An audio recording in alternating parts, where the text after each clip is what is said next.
The sun poured itself thinly across the dusty town of Elkhorn, barely warming the shoulders of those gathered in the square. Dry wind scraped grit across boots and buckles, rattled the tin sign of the mercantile, and flapped the corner of the sheriff's wanted posters. The scent of horses, sun-warmed leather, and baked dirt mingled with sweat and tobacco. But no one was speaking. Not really. Not beyond the low murmurs you get when people try to pretend they're not enjoying something they shouldn't be watching. Up there on the crude wooden platform stood a girl. 17 at most. Her arms hugged her thin frame like a shawl she didn't have. Her dark hair hung in knotted strands, and her pale face bore the aftermath of sleepless nights and too many wrong turns. She wore a faded blue calico dress, ripped at the hem, and no shoes. Not even socks. Her feet were dirty and raw. Yet she stood straight. There was a kind of stubbornness to her silence, though her eyes never met the crowd's. Beside her, the auctioneer, a gray-toothed man with a hat too clean for his conscience, barked a starting number. 50 cents for strong help. Young. Can work. Can cook. Might even be quiet. Someone laughed. From the back, a man shifted his stance. Broad-shouldered, solitary, wrapped in a long duster coat that had seen better years. His hat shadowed his eyes, but not the grim line of his mouth. His name was Silas Boone. Folks called him the Ghost Rancher. He hadn't spoken to many since the river took his wife and boy 5 years ago. Lost them both in the spring flood, the kind that rewrites a man's Bible and drowns even what he never said aloud. Since then, Silas had lived in the hills past Cottonwood Creek, tending the last acres of a ranch too quiet for its size. He hadn't planned to be in town that day. His wagon wheel had cracked coming down from the ridge, and while the blacksmith hammered at iron and wood, Silas wandered, letting his boots guide him. Until he heard the crowd. Until he saw her. The bidding barely rose to $1 before Denton Croft threw up his hand. 1 1/4, he spat, chewing a toothpick like it was a bone. Red-faced and stout, Denton had the reputation of a man who beat horses harder than he rode them. Folks tolerated him like a hangnail, too mean to cut off clean. The auctioneer clapped his hands together. Sold. Willa May didn't flinch. She didn't cry. But her fists clenched tighter at her side. Denton strode forward like he was collecting livestock.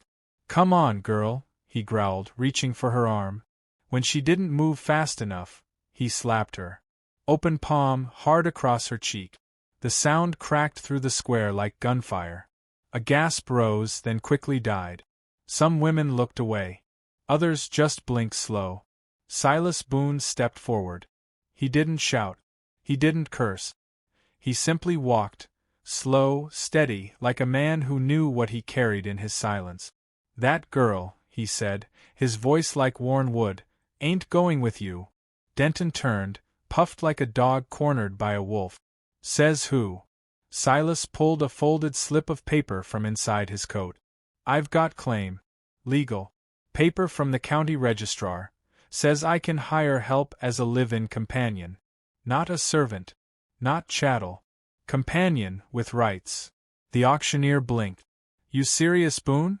Silas nodded once. $3. Already paid. The paper bore the same seal the town used to authorize land deeds and wills. The kind of paper no one forged unless they were ready to disappear.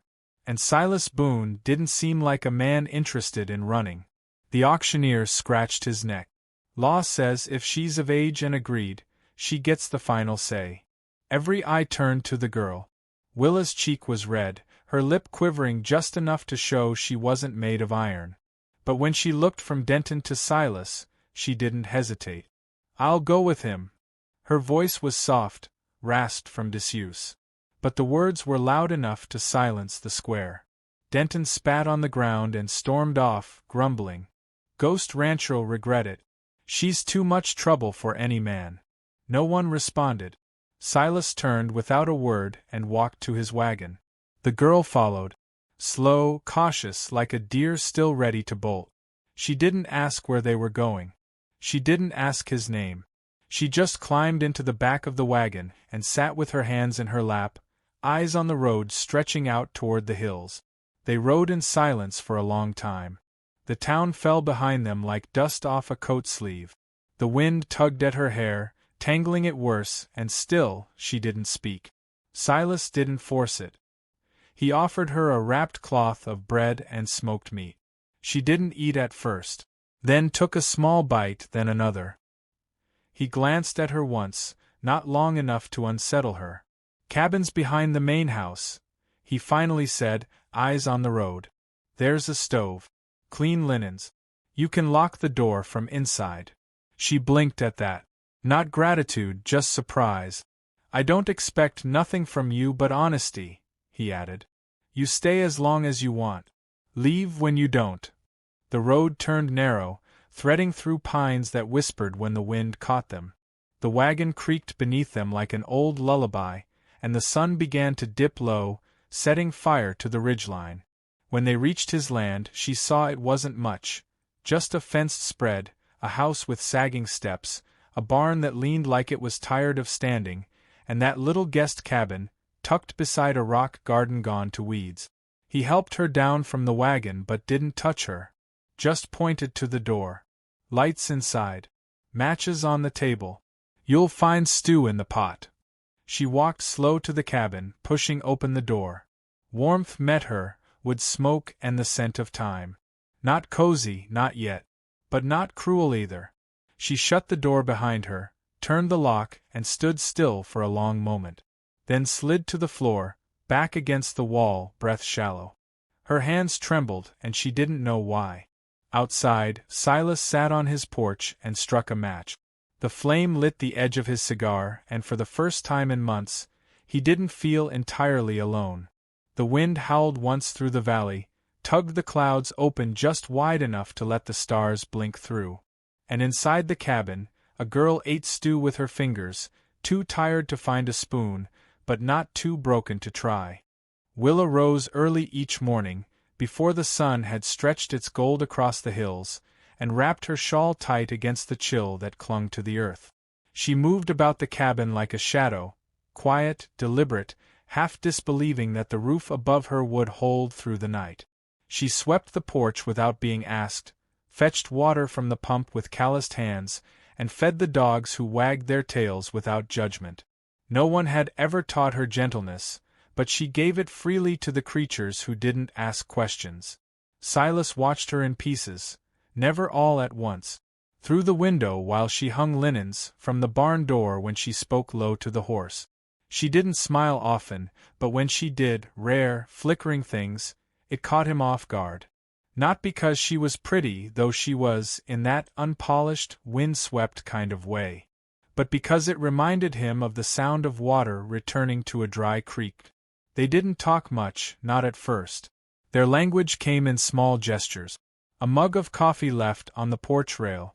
A mended shirt folded on the fence post. She replaced the broken hinge on his screen door. He left a book on her step one afternoon, the Prairie Journal *, old and spine-worn. She read it front to back that night, tracing her finger over the words like they were a map out of somewhere. But the world didn't let folks stay quiet forever. Townsfolk had sharp eyes and sharper tongues. One morning, when Willa walked into the mercantile to buy flour and thread, the room fell silent. Mrs. Abernathy clutched her child's hand and turned her back. The clerk took her coins with a frown, counting them slow, like each one was tarnished by her touch. On the boardwalk, a group of women whispered, loud enough for her to hear. "Living out there with him? Alone? She's no better than she should be." Well, what'd you expect from a girl sold like livestock? Willa didn't cry. She'd learned too early that tears only made her choke.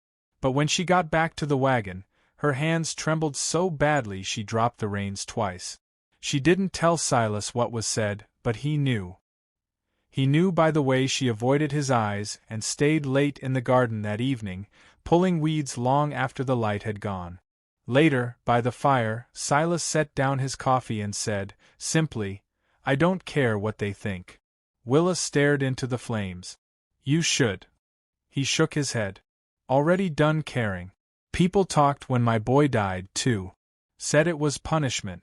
Said I should have built the fence higher, should have prayed harder. I've lived through worse than gossip. She said nothing, but her eyes glistened. That night, when she returned to her cabin, she didn't lock the door. Days passed, soft-footed and unhurried. The weather turned warmer. She began singing to herself while she worked, quiet tunes without word. Silas listened, never interrupting. Once, he found her asleep in the hay loft, sunlight across her face, a dog curled beside her like a promise. He didn't wake her. Just watched for a moment, then turned away, heart heavy in his chest with something too quiet to name. Then, one afternoon, the peace broke. Denton Croft rode up on a roan horse, dust trailing behind like a bad omen. He reeked of whiskey and sour pride, and his grin was crooked with spite. "Came to fetch what's mine," he called, loud enough to stir the wind. Silas stepped from the barn, wiping his hands with a rag. "Ain't nothing of yours here." Denton dismounted, swagger in his boot. "You think a slip of paper makes her yours? She's a stray. You think she's worth your name?" From the cabin door, Willa appeared. Barefoot, shawl in hand, eyes steady. "You need to leave," she said, her voice low, tight. Denton laughed. "You got bark now, girl? Living soft with the ghost man?" He moved toward her. Too fast. Silas stepped between them, firm as stone. "I said, get off my land." Denton sneered. "Or what? You'll talk me to death." There was a pause, long, stretched like wire between storms. Then Willa stepped forward. She didn't touch the rifle leaning by the door, but she stood near it, her fingers grazing the wood like a warning. "I won't go back," she said. "I'd rather sleep in the dirt." Denton's eyes narrowed, but he saw the truth in her posture. She was done being afraid. And the man behind her wasn't going to move. "You'll regret this," he muttered, backing toward his horse. "Town'll turn on both of you." Silas didn't respond. Just watched him ride off until the dust swallowed him. That evening, Willa didn't go to her cabin. She sat on the porch beside Silas, the air heavy with silence and something more tender. "They'll talk worse now," she said, chin on her knees. "Let 'em," he answered. "They don't know you." She turned to him. "Do you?" He met her gaze. "I'm learning." And that was enough. For now. The days that followed were not easy, but they were true. The town didn't stop whispering, but some whispers turned to nods. A pie left on the wagon seat. A book slid across the church pew with no note. Quiet acts of those who saw beyond the dust. One morning, as summer crept in soft and steady, Willa walked into town wearing boots Silas had bought her, her hair braided, a ribbon tied at the end. She stood at the well with a small girl who asked, shyly, how to make her hair look pretty like that. Willa knelt, fingers nimble, and began braiding wildflowers into the girl's hair. Women watched from porches. One even smiled. Silas, leaning against the wagon, watched her too. Something inside him unlatched. Not sudden. Not loud. Just the quiet knowledge that healing wasn't a thunderclap, it was the sound of someone laughing again, of someone choosing to stay. That night, they sat on the porch as the sun spilled orange across the sky. Willa read aloud from the Prairie Journal, and Silas listened with eyes half closed. Her voice, steady now, wound around the words like wind in wheat. And when the stars came out, she whispered, "Thank you." He didn't ask what for. He just reached across the armrest and let his fingers graze hers. No promises, no declarations, just presence. For two souls who'd been silenced too long, it was enough.